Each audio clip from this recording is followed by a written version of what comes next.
Alrighty, Mormons, it's another day in the neighborhood, and staying up late. I'm up late.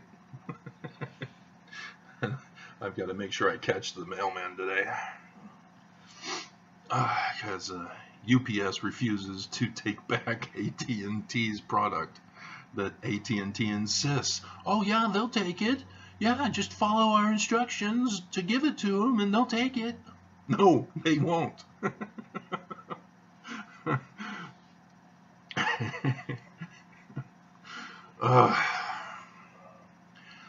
So yeah, it's sort of like a little trap they're trying to set for me. You know, we're going to charge you hundreds of dollars for not returning our equipment. And nobody will take the equipment and give it to them. And it's like they have to take it to another state. And the mail companies say, yeah, we need a label with an address of where to send it to, a tracking scanner. So yeah, I finally got one, and they made it for the Postal Service rather than UPS or FedEx. Man, so I was looking over the videos, catching up on all the stuff that happened last night, the comedy shows, Stephen Colbert especially, and I saw the Bishop video I did, reporting about the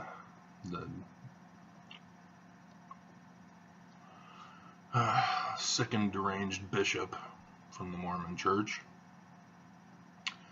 I also saw news from CNN about the Catholic convention or committee or whatever they're calling it, where one of their cardinals or bishops confessed that he had found out that the Catholic Church had been destroying the files of those who had been sexually trafficking the children, boys mostly. So yeah, church does that too here in Utah. Every time somebody sues the church for sexual assault, the church takes it through mediation, and the person's silenced in a non-disclosure agreement.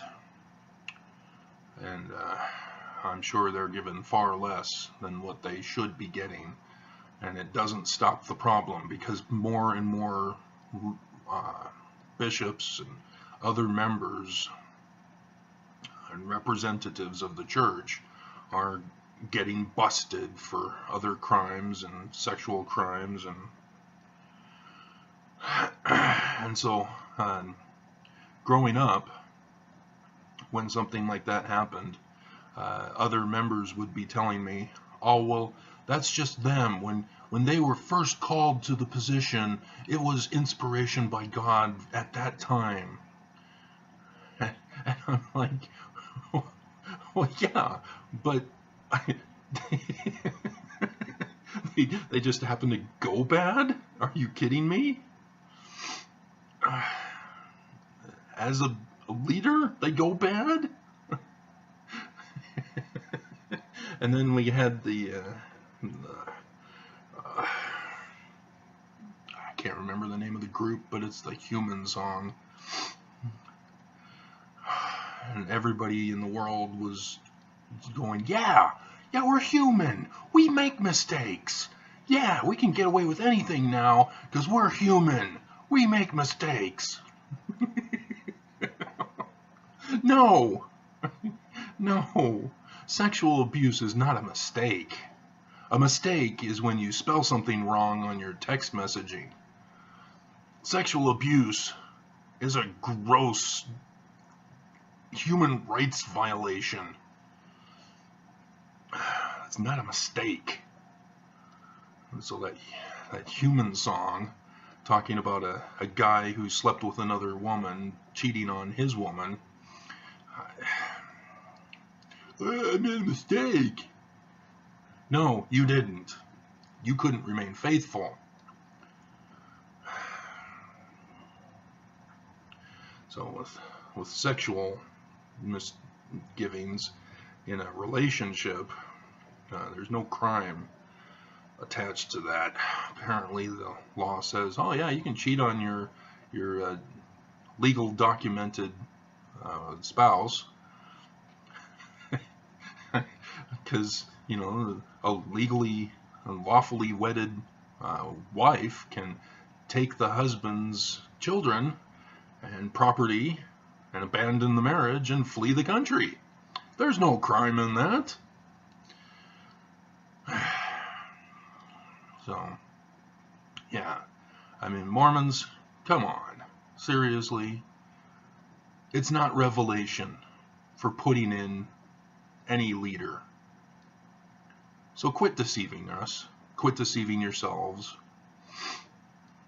You're doing it because of some weird thinking you have on your part. With President Hall here in West Valley City in the West Point Ward, he kept Bishop Reed Hammond an extra 6 months longer because President Hall couldn't figure out who to replace him with. And right around the time that he was supposed to be retired, he goes and threatens me with the ultimatum threat that I've talked to you guys about. And Reed Hall does nothing about it. He's silenced on it. He refuses to do anything about it. So he gets blood on his hands. So yes, President Lee Hall is also responsible for my destroying the church. And it's not me destroying the church. All I'm doing is exposing what the church has already done to destroy themselves. That's the one thing Mormons don't get. I really am not the threat. The threat is the church. The threat to the church is the church. Just like the national emergency of this nation is Trump.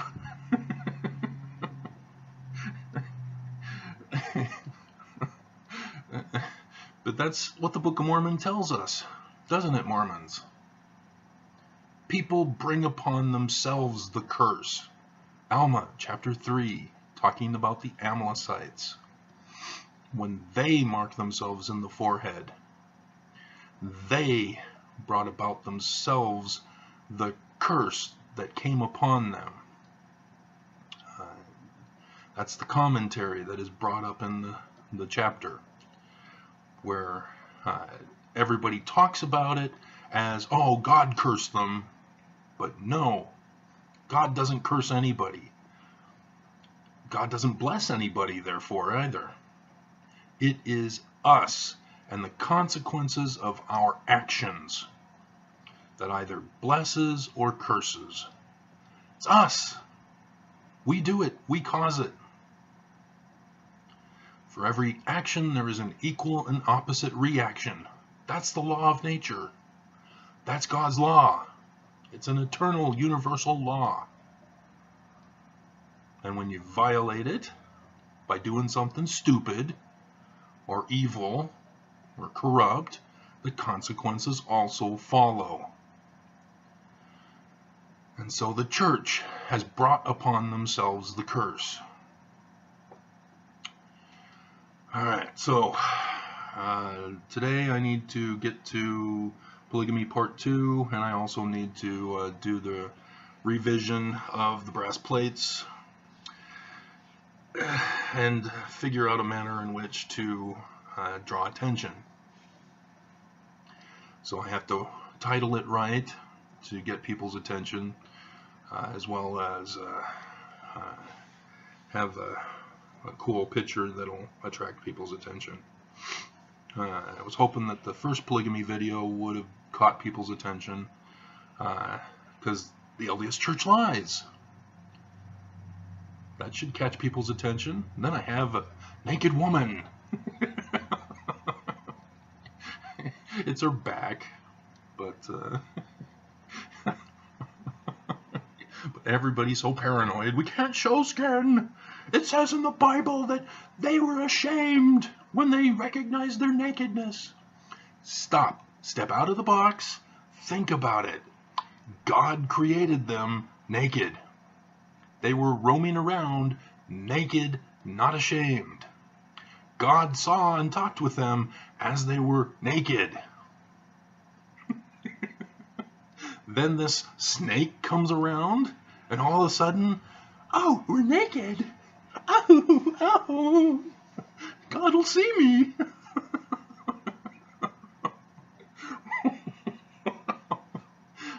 It's just... And so now everybody says, oh, we can't see nakedness. There's an awesome meme that somebody had put in one of the YouTube videos. But it has a woman in a bathing suit, and she's, modeling it off, and all, yeah. And then the other side, she's in her underwear. Ah, don't see me, I'm in my underwear.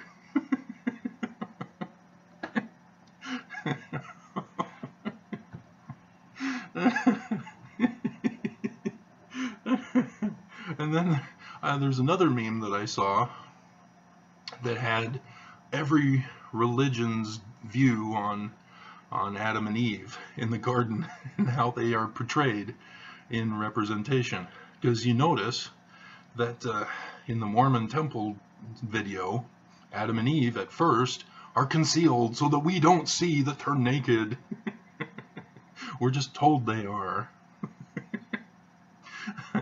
And if only they had the original porn version, which was the one with the dark hair, and as she walks past the bushes, you can see, hey, there's a white thing wrapped around her. She's not naked.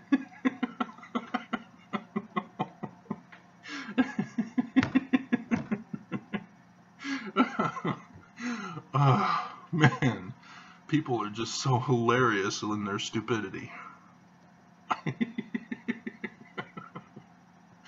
Oh man. Oh, who's going to protect the children? Don't you have to expose your breasts in order to feed the baby? What's wrong with you?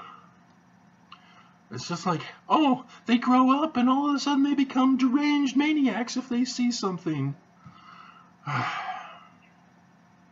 God. But that may be the cause of these bishops, is this sexual deprivation that's going on.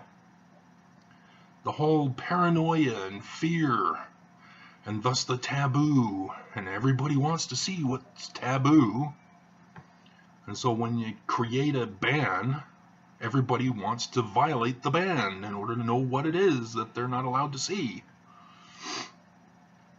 Not allowed to touch, not allowed to do.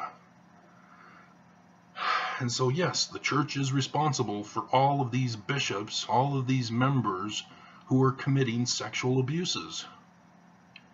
They need to stop. And you stop it by saying, hey, yes, we are human. This is our biological processes. That's what the Egyptians are teaching us in their scriptures. The creation of the heaven and the earth. The earth is underwater, and then emerges out of the water. You talk about baptism. Oh, it's immersion in the water, and then you come straight out of the water. And that's like death. You're buried under the ground, and then you're raised out of the ground in resurrection. Guess what else, women? Child goes into the womb in water, comes out of the womb. Why aren't we teaching our kids like the Egyptians taught their kids? So, man. And so yes, as you see in Egyptian pictures, they had no problem with their bodies. They had no problem teaching their kids the correct and proper use of our bodies. And there are 42 commandments, which were positive affirmations rather than negative commandments, as the 10 commandments are, which are a summary of the 42, but includes the Babylonian Sabbath day.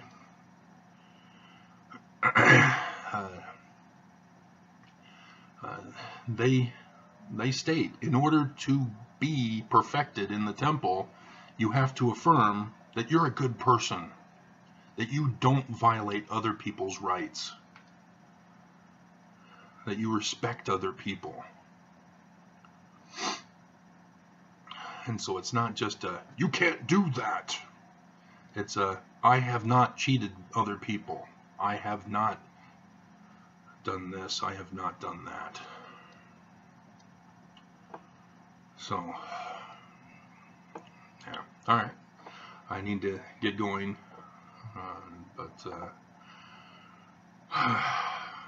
Yeah, the polygamy one's going to be good, because we're going to go into David Whitmer, exposing that, and then get into the Book of Mormon to show you what's going on, and then of course talk about 132. I've already hinted at it. There's more, which I've already discussed in other videos, but yeah, polygamy is Brigham Young's, not Joseph Smith's. And so critics of the church, you guys got to know how to understand what's being written by the church in their gospel topic essays. Just because it's said in there doesn't make it true. You got to read and study what it is they said. Like with the bishop, you know, the spokesman for the church says, yeah, it's unacceptable for members and local leaders. Well, what about the prophets? What about the 70? Why not them too in that statement? You got to be careful about what people say and what they don't say. This isn't a time for legal speak or political cover-ups, political correctness cover-ups.